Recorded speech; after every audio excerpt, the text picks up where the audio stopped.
ఈ రోజు జూబ్లీహిల్స్ నియోజకవర్గ వికలాంగుల ఓటర్లందరూ కూడా ఈ రోజు నిరసన తెలపడం కోసం ఈ రోజు స్వచ్ఛందంగా కాంగ్రెస్ గవర్నమెంట్ ఏదైతే హామీ ఇచ్చిందో గతంలో నా తొలి ముఖ్యమంత్రి వర్యులు కేసీఆర్ గారు 500 రూపాయలు ఉన్న పెన్షన్ ని 4000 రూపాయలు అడగకుండానే ఆయన 4000 రూపాయలు పెన్షన్ చేసి వాళ్ళకి ఒక ఆసరా ఇవ్వడం కోసం, భరోసా ఇవ్వడం కోసం 4000 రూపాయలు పెన్షన్ ని పెంచడం జరిగింది.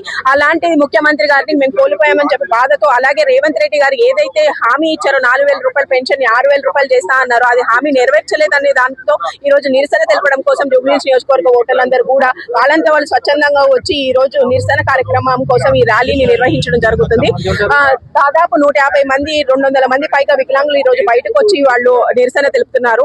వాళ్ళకి కేసీఆర్ గారి గవర్నమెంట్ లో కేసీఆర్ గారు ఉన్నప్పుడు మాకు ఏంటి అంటే మేము కూడా స్వచ్ఛందంగా, అంటే మేము ఏంటంటే ఫిజికల్ గా వీక్ ఉండొచ్చు కానీ మెంటల్లీ మేమందరం స్ట్రాంగ్, మేమందరం చదువుకున్న వాళ్ళము, పిహెచ్డీలు చేశారు, కొంతమంది డిగ్రీలు చేశారు, అందరు కూడా ఉద్యోగ అవకాశాల కోసం ఎదురు చూస్తూ ఉన్నారు. కేవలం కేసీఆర్ గారు ఉంటేనే మాకు అవకాశాలు కల్పిస్తారు అనే ఉద్దేశంతో రేవంత్ రెడ్డి వచ్చాక ప్రతి ఒక్క వర్గాన్ని మోసం చేశారు. ఈ రోజు మహిళల్ని మోసం చేశారు, అలాగే వృద్ధుల్ని మోసం చేశారు, అలాగే వికలాంగులు ఈ రోజు వికలాంగులు కూడా ఇంత మోసం చేయడం అనేది చాలా దారుణం, అమానుషం. మేము ఈ సందర్భంగా రేవంత్ రెడ్డి గారిని కోరుతున్నాం, మీరు ఏదైతే హామీలు ఇస్తా అన్నారో 6 గ్యారెంటీలు కనీసం వికలాంగులకి ఇస్తానన్న పెన్షన్ పెంచుతా అన్నారు, కనీసం అదైనా పెంచమని చెప్పి రేవంత్ రెడ్డి గారిని కోరుతున్నాము.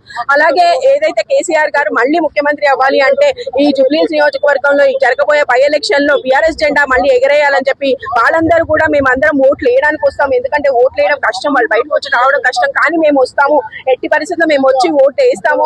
మళ్ళీ ఇక్కడ మాగంటి సునీత గారిని గెలిపించుకుంటాము. ఇలా గెలిపిస్తేనే రాష్ట్ర వ్యాప్తంగా వికలాంగులందరికీ కూడా తెలుస్తుంది ఏంటి అంటే కాంగ్రెస్ గవర్నమెంట్ మోసం చేసింది, అందుకనే మేము బీఆర్ఎస్ ప్రభుత్వాన్ని మళ్ళీ కోరుకుంటున్నామని చెప్పి మొత్తం రాష్ట్రం అంతా తెలుస్తుందని చెప్పి వాళ్ళు అందరూ కూడా బయటకు వచ్చి నిరసన కార్యక్రమాన్ని చేయడం జరిగింది. అలాగే కేటీఆర్ గారు కూడా గిఫ్ట్ స్మైల్ రూపంగా వాళ్ళందరికీ కూడా బహుమతులు, గిఫ్ట్ స్మైల్ రూపంగా బండ్లు కూడా వాళ్ళు